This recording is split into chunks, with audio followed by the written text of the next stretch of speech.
Hello friends, welcome back to my YouTube channel. स्वागत है आपका अन्नू की रसोई में।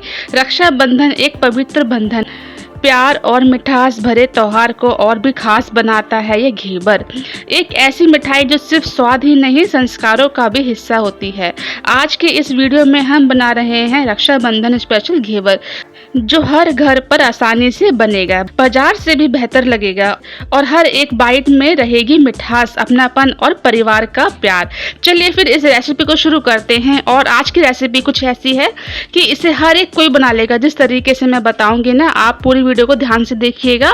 और सारा मेजरमेंट मैंने एक ही कटोरी से बताया है, जिससे कि आपको कोई परेशानी ही नहीं होगी। और मैंने रबड़ी तो इस तरीके से बताई है कि घेवर से ज्यादा तो रबड़ी आप सभी को बहुत ज्यादा पसंद आएगी। चलिए फिर इस रेसिपी को शुरू करते हैं। और उससे पहले सब्सक्राइब करना बिल्कुल मत भूलिएगा मेरे चैनल को, यानी कि अन्नू की रसोई को। तो घेवर बनाने के लिए ना हमें यहाँ पर चाहिए होगी एक बड़ी सी परात को। एक इस तरीके का फैला बर्तन ले लीजिएगा और उसमें हमें यहाँ पर डालना है ये गरम गरम घी। देसी घी लेना है। यहाँ पर हमें 4 चम्मच डालना है, जिससे हम दाल चावल खाते हैं वही चम्मच है। और इसे नाप करके मैंने यहाँ पर 4 चम्मच देसी घी डाल दिया है। घी को हमें गर्म करके ही लेना है, ये चीज़ का ध्यान रखिएगा। और एक लिया है मैंने बर्फ़ का टुकड़ा, और इसको ना इस तरीके से मैं घी के ऊपर मसल रही हूँ, जिससे कि घी थोड़ा सा जम जाएगा। देखिए इस तरीके से, ये देखिए घी आपको दिखाई भी नहीं देगा कि हमने कहाँ डाला था कहाँ नहीं डाला था। ये देखिए इस तरीके से बिल्कुल परात के अंदर चिपक जाएगा। ठंडा होने से ना वो एकदम जम जाएगा, बर्फ से वो एकदम से जम जाएगा, इसके अंदर वापस से जम जाएगा, क्योंकि हमने मेल्ट करके डाला है, पिघला के डाला है, और वापस से वो ठंडा होकर इसमें जम ही जाएगा। तो अब क्या करना है, तो जितना पानी इसके अंदर आइस का आया है वो हमें यहाँ पर निकाल देना है, और बर्फ़ को भी हमें इसके बाद निकाल देना है। पानी की ज़रूरत नहीं पड़ेगी अभी हमें। तो देखिए पानी इसने छोड़ दिया है बर्फ़ ने, और ना घी का जो है अच्छे से बटर बन चुका है, लेकिन थोड़ा जमा हुआ। तो पानी निकाल देती हूँ पहले मैं। इसका सारा पानी इस तरीके से अलग से कटोरी में निकाल देना है। और उसके बाद ना हमें घी को इस तरीके से इकट्ठा करना है और इसको मसलना है हाथों से। ये देखिए इस तरीके से सिर्फ 1-2 सेकंड में ही अच्छी तरीके से मेल्ट होना शुरू हो जाएगा हाथों की गर्मी से। ये देखिए, तो बिल्कुल क्रीम की तरह इसको हमें बनाना है। बहुत ज़्यादा देर नहीं लगती है, सिर्फ थोड़ी सी देर में ही हो जाता है। बहुत ज़्यादा मेहनत नहीं है आपको उसको बनाने में। शुरू में ही थोड़ा सा आपको लगेगा कि नहीं हम नहीं बना पाएंगे, लेकिन ये बहुत ज़्यादा इजी है। आपको मैं बता रही हूँ, इस तरीके से बनाइएगा। देखिए घी किस तरीके से एकदम क्रीम की तरह हो गया है ना, बहुत जल्दी हो जाता है। बस ऐसे ही हमें इसको छोड़ देना है। और मैंने जिस कटोरी से नाप के आपको बताया था वही एक कटोरी का यूज़ करूँगी मैं। तो 1 कटोरी ली है मैंने यहाँ पर, इसी से मेजरमेंट लिया है सारा। और 1 कटोरी भर के लिया है मैंने यहाँ पर मैदा। मैदा हमें अभी शुरू में पूरा नहीं डालना है, थोड़ा ही डालना है, लेकिन छान करके डालिएगा या पहले से ही छान के रख लीजिएगा। तो देखिए मैदा मैंने यहाँ पर ले लिया है, आधी कटोरी ही डाला है अभी। और उसको इस तरीके से मैं वापस से ना घी के संग में मिक्स कर रही हूँ। ये देखिए जिस तरीके से हम मोयन देते हैं ना घी डाल करके आटे में या मैदे में, बस वैसा ही करना है। तो बचा हुआ मैदा भी मैं इसी तरीके से इसके अंदर डाल दूंगी। ये देखिए, और इसको भी छान लूँगी, और इसको भी हमें इसी तरीके से घी के संग में मिक्स करना है शुरू में ही। आप चाहें तो मिक्सी में भी इसको बना सकते हैं। मिक्सी में मैं किस तरीके से बनाया है घेवर, मैंने पिछले साल इस तरीके से बनाया था, उसका लिंक मैं दे दूँगी डिस्क्रिप्शन बॉक्स में, और आई बटन पर भी लगा दूँगी, आप ज़रूर देखिएगा। तो देखिए जिस कटोरी से नाप के मैंने मैदा लिया था, उसी कटोरी से नाप के मैंने यहाँ पर आधा कप ठंडा दूध लिया है। अब दूध को भी हमें इसके संग में मिक्स करना है, जिससे कि लम्स ना रहे। पहले शुरू में थोड़ा ही डालिएगा, और एकदम ना इसको इस तरीके से ना फेंटना शुरू कर दीजिएगा हाथों से। देखिए जिस तरीके से लम्स भी खत्म हो जाए, मैदा बिल्कुल एक सार हो जाए, आपका एकदम स्मूथ बैटर बनना शुरू हो जाए। तो देखिए थोड़ा थोड़ा करके दूध मैं इसके अंदर डाल रही हूँ। आपको भी ऐसे ही डालना है जिस तरीके से मैं बना रही हूँ। एक एक स्टेप आप फॉलो करेंगे तो आप बहुत अच्छा घेवर जो है घर पे बना सकते हैं। ये देखिए तो काफ़ी स्मूथ लग रहा है अभी आपको ये, और ज़्यादा स्मूथ हो जाएगा थोड़ी देर में। और 1 चम्मच लिया है मैंने यहाँ पर बेसन, सिर्फ 1 ही चम्मच डालना है, ज़्यादा नहीं डालना है। और जिस कटोरी से मैदा लिया था, दूध लिया था, उसी कटोरी से मैंने नाप करके ठंडा ठंडा पानी यहाँ पर लिया है। और इन सबको वापस से हमें मिक्स करना है हाथों से ही। मैं यहाँ पर किसी विस्कर का इस्तेमाल नहीं कर रही हूँ, हाथों से ही कर रही हूँ। वो इसलिए कर रही हूँ, अगर इसमें कहीं पर लम्स होंगे तो मुझे मालूम चल जाएगा। अगर उंगलियों से मुझे ना बीच में आएंगे वो हाथों में मेरे, तो मैं उसको मसल सकती हूँ। मिक्सर में करना हो तो मिक्सर में कर सकते हैं, आइस डाल के फिर आपको करना पड़ेगा, लेकिन हाथों से ही जब हो जाएगा तो फिर मिक्सर में क्यों करना। देखिए इसी तरीके से बनाइएगा। तो देखिए अच्छे तरीके से मैंने एकदम स्मूथ कर लिया है, चिकना कर लिया है ना। बचा हुआ पानी भी मैंने यहाँ पे डाल दिया है। अभी शुरू में मैंने यहाँ पर 1 कटोरी पानी डाला है, 1 कटोरी पानी में अभी और डालूंगी। बैटर हमें किस तरीके का रखना है मैं आपको अभी दिखा देती हूँ, जिससे आपको पहचान हो जाएगी कि किस तरीके का रखना है, कितना पतला रखना है, कितना गाढ़ा रखना है। मैं आपको दिखा देती हूँ। ये देखिए, पहले अच्छे से इनको मिक्स कर लेते हैं हाथों से इस तरीके से। और मैंने यहाँ पे ना 1 चम्मच लिया है, मैं आपको दिखा देती हूँ। 1 चम्मच लिया है, उसको मैं आपको डाल के दिखाऊंगी इसके अंदर। चम्मच के ऊपर अगर कोटिंग होती है ज़्यादा डार्क या गहरी तो समझ जाइएगा बैटर आपका गाढ़ा है। चम्मच के पीछे इस तरीके से देखेंगे, ये देखिए कोटिंग हो रही है लेकिन पतली हो रही है। मैंने एक लाइन ड्रॉ करी है लेकिन पतली है, चम्मच दिखाई दे रहा है। तो इसी तरीके का हमें बैटर चाहिए होता है। जिस तरीके से छाछ होता है, मट्ठा होता है ना, बस वैसे ही हमें रखना है, इतना ही पतला और इतना ही गाढ़ा। तो अब इसे हमें छान लेना है, छानना ज़रूरी होता है, जिससे कोई भी लम्स इसके अंदर होंगे तो वो छन्नी में आ जाएंगे। अब बन चुका है स्मूथ बैटर, घेवर के लिए बिल्कुल रेडी है। तो मैं रखती हूँ उसको इस आइस के ऊपर। इसे हमें बिल्कुल ठंडा करना है, बिल्कुल चिल्ड। तो हम इसे बनाएंगे बिना मोल्ड के, घर पर बना रहे हैं तो मोल्ड तो नहीं होगा। घर में इस तरीके के बर्तन जरूर होते हैं। मैंने इसे बनाया है इस चाय वाले बर्तन में, जिसमें हैंडल है और थोड़ा गहरा भी है, ऊंचा भी है। यानी कि जिस तरीके का ये चाय का बर्तन है इसमें हैंडल है, ऐसा ही होना चाहिए। और ना हमें ऑयल इसके अंदर भर करके नहीं डालना है, आधा ही रखना है। अगर हम इसके अंदर भर करके ऑयल डाल देंगे तो इसमें झाग उठेंगे और फिर वो बाहर तक फैलेगा। तो आधा ही ऑयल से इसको भरिएगा।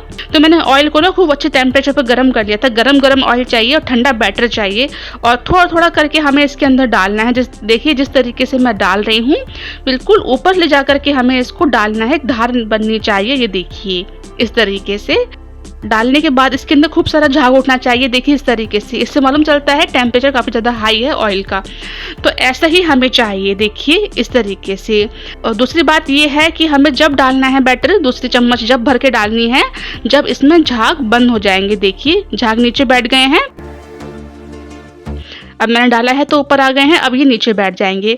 फिर डालूंगी फिर ऊपर आ जाएंगे। तो इस चीज़ का बहुत ध्यान रखना है, एक संग डालते ही नहीं जाना है, डालते ही नहीं जाना है, वरना आप गड़बड़ कर देंगे। बहुत इजी है घेवर बनाना। आपने अगर एक बार बना लेना, मेरी गारंटी है आप कभी बाहर से लेकर के नहीं आएंगे, हमेशा घर में ही बनाएंगे। और आपको इतनी खुशी मिलेगी कि बस आपने इस जग जीत लिया हो घेवर बना करके। क्योंकि अक्सर घेवर जो है लोग बहुत ख़राब ही कर देते हैं, काफ़ी लोग नहीं बना पाते हैं। लेकिन इस तरीके से बनाएंगे जैसे मैंने बताया है। थोड़ी सी शुरुआत करिएगा, थोड़ी चीज़ लीजिएगा तो आपके जो है हैबिट में आ जाएगा किस तरीके से बनाना है। आपको मालूम चल जाएगा कि मैंने शुरू में क्या गलती करी थी और मुझे अब क्या गलती नहीं करनी है। तो इसलिए थोड़ी सी शुरुआत करिएगा। ये देखिए जितना बैटर मैंने लिया है इसमें से घेवर कम से कम 4 घेवर बन चुके थे। ये देखिए जितना बैटर मैंने लिया है। डिपेंड करता है आप मोटा बनाते हैं कि पतला बनाते हैं। मैंने यहाँ पर पतले घेवर बनाए थे क्योंकि ये जो चाय का बर्तन है थोड़ा सा ये पतला है, यानी कि इसका बेस जो है थोड़ा मोटा नहीं है। तो देखिए मैं आपको साइड का एजेस दिखा रही हूँ। ये देखिए इसके साइड का जो पार्ट है ना, साइड की जो लाइन है एकदम डार्क हो चुकी है। तो अब हमें इसके अंदर बैटर नहीं डालना है। अगर डालना भी है तो सिर्फ 1-2 चम्मच ज़्यादा मत डालिएगा, क्योंकि अब ये सिकना शुरू हो गया है नीचे से। ये देखिए कलर पकड़ लेगा, बहुत ज़्यादा डार्क हो जाएगा। अगर आप डालते ही चले गए तो नीचे से बहुत ज़्यादा डार्क हो जाएगा और शायद चिपक भी जाए नीचे जा करके ये तले में। इसलिए ज़्यादा बैटर मत डालिएगा।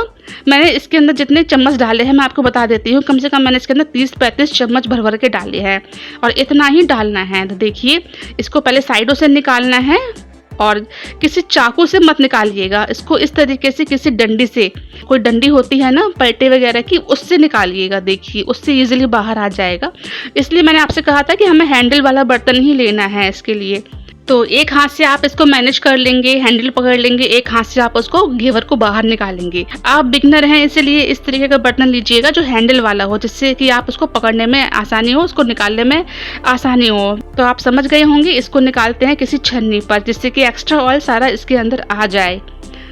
तो ये देखिए पहला घेवर तो हमारा बन करके रेडी है और दूसरा घेवर भी हम इसी तरीके से बनाएंगे। घेवर बनाना बहुत ज़्यादा आसान है, मैंने आपको हर एक चीज़ अच्छे से बताई है।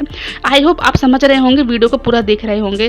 तो अगर आपको यहाँ तक वीडियो मेरी पसंद आई है तो प्लीज़ सब्सक्राइब करना बिल्कुल मत भूलिएगा, साथ में लाइक एंड शेयर जरूर कर दीजिएगा। और अगर आप मेरी वीडियो फेसबुक पर देख रहे हैं तो प्लीज़ इस पेज को फॉलो करना बिल्कुल मत भूलिएगा। तो देखिए दूसरा घेवर भी मैं बनाते जा रही हूँ, बीच में इस तरीके से होल भी करती जा रही हूँ। किसी बेलन से या किसी लकड़ी से करिएगा। तो ये देखिए, जब आप बैटर को डालते जाएंगे वो अपने आप ही सेट होता जाएगा, बीच में जगह बनती जाएगी।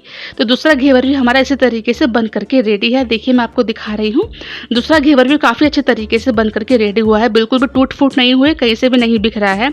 तो अब बनाते हैं चाशनी। मैंने यहाँ पर 1 कप ली है चीनी और 1 कप डाल दिया है इसके अंदर पानी।